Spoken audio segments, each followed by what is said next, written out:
isn't just another Premier League game. This isn't about 3 points. This is about dominance in North London. And tomorrow, we're going to find out who owns it.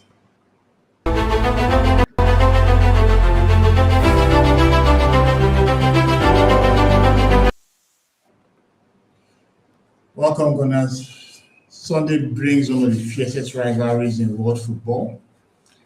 The North London Derby, where Tottenham Hotspur hosts Arsenal. Right now, this season, our ground is a ground where they basically get flogged. And as you all know, when they got whooped by Newcastle almost 2 weeks ago, the manager Thomas Frank got the boot. And obviously, we have a new guy, Igor Tudor. According to expressions, this is the Croatian Jason Statham who has joined them, and this will be his first game. So this game has a very huge significance in the title race because, as you know, Newcastle lost to Man City a couple of hours ago, and now it's just 2 points. The lead that was 9 points in the game against Sunderland has been cut down to 2 points, which essentially means that if Man City wins all their Premier League games, which includes the game against us on April 18th, they could potentially be champions. So what this means is that we need to look at what's going to happen tomorrow. So tonight we're going to break down our recent form, look at key stats, injury news, tactical battles, and of course my confident prediction ahead of kickoff. Right now we are currently on the top of the Premier League with 57 points from 27 games. There was so much drama that happened in the game against Wolves on Wednesday night when we expected to get a routine victory. But unfortunately, there was a miscommunication between David Raya and Gabriel, and that led to the youngster Tom Edozie firing a shot that Calafiori tried to block. But unfortunately, he clipped the post and came back and hit to an own goal. Right now, with Man City winning Newcastle, they're currently on 55 points, which is just 2 points behind Arsenal, and the goal difference is quite close. Spurs, on the other hand, are further down the table in 16th place. They are kind of languishing in the relegation zone with the likes of West Ham, Nottingham Forest, and Leeds. But unfortunately, West Ham actually, drew a game against Bournemouth, which actually didn't allow them to go ahead of Tottenham. But unfortunately, that's just where they are. This is not ordinary derby. This is a title-shaking moment for Arsenal because, at this point in time, so many folks are looking at us to potentially bottle the league, and Tottenham will be looking to get some respite from how bad things have been for them this season. This game will offer them a chance to actually disrupt the momentum that Arsenal currently have.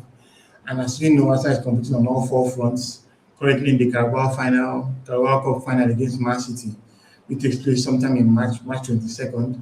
In the FA Cup fifth round against Mansfield, leading in the Premier League, as you all know, and of course leading in the Champions League. But right now, we already have an automatic qualification in the round of 16, so we're just waiting for the draws to know who our opponent is going to be. In terms of our head-to-head, we're unbeaten in our last 6 debuts against Spurs, winning 5. And of course, we know earlier in the campaign, Ibechi scored an amazing hat-trick when we smashed them 4-1. So looking at Tottenham's form right now, they are really, really in the trenches. They've had so many injuries to the squad, but their football has actually been very terrible. Later on the slide, we're going to see the recent form of games they've had. But things were so bad at Spurs that they had no choice but to sack Thomas Frank, which kind of pisses me off because Thomas Frank is actually a gold member at the Emirates, and this was a game that was certainly guaranteed with our 3 points if he played. Just like how Amorim would have given us 3 points if he played against us a couple of weeks back. But they had the new manager bounce with Mikel Carrick, and we saw that pan out against us.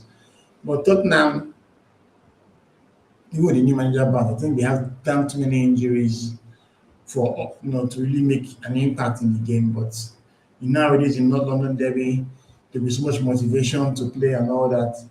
But in terms of freshness, Tottenham are so fresh. They lost to Newcastle almost 2 weeks ago. And in that same window, Arsenal has played Brentford, played Wolves, played Wigan, and about to play Spurs now. While Igor Tudor has come into the club, obviously had enough time to bring his tactics on board to his new squad. And obviously tomorrow we're going to see everything play out. What's key to know that Tottenham are currently struggling in the Premier League. They are 16th place with 29 points. Nottingham Forest in 17th place is 27 points. West Ham in 18th place is 25 points. While these above them, they are on 31 points. So it's very, very fair to say that Tottenham is currently in a relegation battle. Last season they finished in 17th place and won the Europa League, obviously with Ange Postecoglou.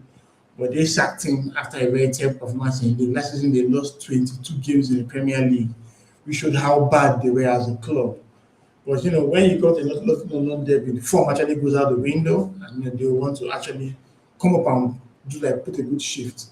But when they visited the Emirates, it was frankly a very negative formation, and we smashed them off the park. So they'll be motivated for this clash. Obviously, they want to impress their new manager, Igor Tudor, and they also want to avoid relegation. And, knowing fully well that if they get a good result against us, it can certainly allow Man City, add more pressure. So that's why this game is going to be very important. On Arsenal side, man, there've been meetings after meetings after meetings. Yeah, when we played Man United, there was a meeting that started with the squad talking about how they're going to enjoy the game, yada, yada, yada. Yes, we had a good win against Leeds United, 4-0. We beat Sunderland 3-0. Then, of course, we played against Brentford and messed up there. Had respite in the FA Cup against Wigan. Came back to the Wolves game and, of course, dropped points yet again. So Arsenal's form hasn't been that good as well. Yes, we're on top of the Premier League, but that lead has been cut deeply to just 2 points right now with Man City, breathing down our necks. So Arsenal have been defensively solid in the past, but in recent times, our defense have looked weak. Our players have looked very fatigued. During Timber, for the life of me, I don't know why he finished the game against Wolves. It was very evident that he was so tired, and White was supposed to come ahead of him. Same with Martins Zubimendi, who should have left the field for Norgard. But these type of things, you always bring them into the fold, knowing fully well that, okay, because you drew the game, that we had that kind of analysis, people talking so much. If Raya had actually caught the ball or allowed Gabriel not the ball wide, and we already had a 2-1 win, yes, we would have been happy with the way the game played out. But what was important were the 3 points. And unfortunately, against Wolves, we did not get that. So this is a game that Arsenal has to really be motivated for. The Claras has spoken about how the team had another meeting in terms of form. We've actually been doing well than Tottenham. When it comes to not London derby, we've actually been very, very good. As I said earlier, 6 games played with them, and we've had 5 wins. So I'm guessing that this is something that we need to do to pick up that slack. Being in mind that the Man City is breathing down our necks, and we have to get a result, because anything less will be very disastrous. Now to injury news, man, we cannot even compare to Tottenham when it comes to injuries. And just allow me to read the laundry list of injuries that they have. The old man, Ben Davies, an ankle injury expected in April 2026. You have Romero, who was suspended for that pathetic red card he got against Manchester United, where he has a 4-match ban. This is one of the games. Destiny Udogi till late February. Danso, a toe injury. Pedro Porro, a hamstring injury. Dejan Kulusevski, a long-term knee injury. James Madison, he did his ACL sometime last season. Lucas Bergvall, the youngster that's quite exciting, a leg injury. Rodrigo Bentancur, a hamstring injury. Their shining light Mohamed Kudus, a muscle injury. Richarlison, a hamstring injury. And of course, Wilson Odobe also did his his ACL. The Tottenham are really struggling with injuries right now. It's quite amazing to see who will be available for selection for them. Arsenal, on the other hand, Arteta has confirmed that potentially Kai Havertz and Martin Odegaard might be available for selection. So we also have Max Dalman, who is back in contention. So basically, the only injury we have right now is just Mikel Merino, who suffered a foot injury against Man United. And obviously, he's going to be out to play at the end of the season. Looking at the latest results, Tottenham had a 2-2 draw against Burnley. They followed this up with a 3-0 win against Frankfurt. You kind of put them in the top 8 of the Champions League. So it's quite strange to see how they're doing so well in Europe and struggling in the league. Then they had the surprise 2-2 result against Man City. Man City scored 2 goals first in that game, and Solanke, Scorpion kick, he had 2 good goals to level the contest. Then they visited Old Trafford and lost Michael Carrick's high-flying Man United. Then the last straw was when they played against Newcastle, and the Tottenham board felt that enough was enough and had to let Thomas Frank go. So that's in their last 5 games, 1 victory in the Champions League, 2 draws and 2 losses. Arsenal, on the other hand, had a 1-0 win against Chelsea in the Carabao Cup semi-final. It was a very good game that, they're going to get to win. It was quite tense. Then figured that we had a 3-2 win at Stamford Bridge, but we got a good result at the Emirates to get that game over the line. We defeated Sunderland 3-0. That was the game where the Gyökeres scored a brace, apparently the last goals for the club. Then we had the 1-1 draw with Brentford, an unfortunate game. We scored first from Nani Madueke, had an opportunity for Declan Rice to make it 2, but he chose to pass instead. And of course, Michael Kayode and his evil throw-ins made it 1-1 when he went to Van den Beek and let the ball to Lewis Potter. We had the Wigan game where we actually got a routine 4-0 victory against them. We scored 4 goals in 20 minutes, and that was like a blitz. Second half, we kind of took our foot off the pedal a bit, but we didn't expect much, and that was enough to get us to the 5th round. We were going to play Mansfield in their home ground. And of course, the unfortunate 2-2 draw with Wolves, where we scored first 2 goals, one from our new signing, Bukayo Saka, who just signed a new contract. I think 300 bags, good for him. And of course, Piero Hincapié scored his first goal in the club. But unfortunately, we allowed Hugo Bueno to score a worldie. Then later on, the miscommunication between Raya and Gabriel allowed Edozie to make it 2-2. To predict their lineups, Igor famously uses a 3 at the back system. He used that a lot in Juventus, and I expect him to use the same against Arsenal. So I expect Vicario in goal. Van de Ven will be the LCB rather than Dragoshin, or especially of course in the Romanian reigns, will be in the middle, while Joao Paulinho will be the third centre back. They have Danso injured, they have Romero suspended, so Paulinho will have to drop back to play at the centre back. In central midfield, I would expect to see Pape Matessa and Conor Gallagher do a lot of hard work, to mitigate the threat that Declan Rice and Mendy and Odegaard can potentially pose. In the wing-back position, Jet Spence will play on the left-hand side, while Archie Gray, still filling in for the injured Pedro Porro, will play on the right-hand side. In attack, Xavi Simons will play on the left wing. I would expect Randall Colomani to come in from the right, while Dominic Solanke leads the line. For Arsenal, David Raya would be in goal. You would expect Timber to continue. Yes, this was I wouldn't mind seeing Ben White, because Ben White would have been a very good contender for the game against Wolves to allow Timber rest. But unfortunately, Timber played the whole game, and the game of this intensity, I think at that might revert to Timber. But if I see White, I'll be happy. Excuse me.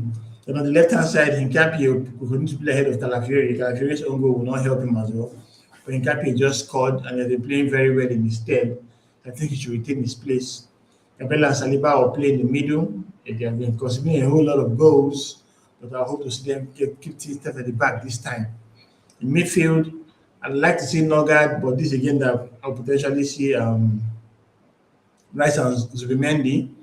Odegaard is fit now, and he must start ahead of Eze, which will allow Bukayo Saka go back to the favoured right wing position ahead of Madueke, while Trossard comes in for Martinelli, who had a stinker against Wolves. Victor Gyökeres had a poor game too against Wolves, only 11 touches in the entire game, but I was expecting to play this one ahead of Gabriel Jesus. To keep tactical battles, I would expect Arsenal to continue our possession-based setup, controlling midfield and exploiting the wide areas. That's just what we tend to always do. And of course, we push higher up in the pitch to allow us target Tottenham's fullbacks with crosses, look for overlaps, try to destabilize their narrow defensive blocks. Tottenham want to set up compactly, looking at their quick transitions, but the injury problems they have might actually force more caution. With many of their key attackers missing, they might want to create high quality chances, which will be limited. But they'll have to have a lot of transition plays, has a lot of counter attacks, which will be important for them. What will be key in this game will be the midfield control. That's now having the likes of Zubimendi and Rice fighting against Sa and Gallagher. And of course, in the wide areas, I would expect Saka to have a very good game against Spence. Spence can hold his own definitely, but it'll be interesting to see how it pans out. To my match predictions, I think Arsenal should have enough to win this game, maybe like 2-1. Might be a tight encounter. When we visited them last season at the White Hart Lane or the Tottenham Hotspur Stadium, the game was settled by a Gabriel header. I won't mind that as well. What is important for us now to get 3 points and move on to the next game. So, that's why I expect it's going to be a very tough game, but I just worry London derby. We should have enough in the tank to get a good result here. So, guys, thanks for watching this review. The clash is going to be very decisive, and we need to push on because we are currently under serious pressure. Man City is really bringing the heat, and we can't, mess this up. So, I'd like to also hear from you guys. Please put your certain X sign in the comments, and of course, drop your predictions. And don't forget to like and subscribe. And I'll see you guys for the next video. There will be no action tomorrow because typically on Sunday nights I do the usual Premier League review show. So the match reaction to that game will be part of the Premier League review show. And I'm looking forward to seeing you guys there, 9 p.m. tomorrow as always.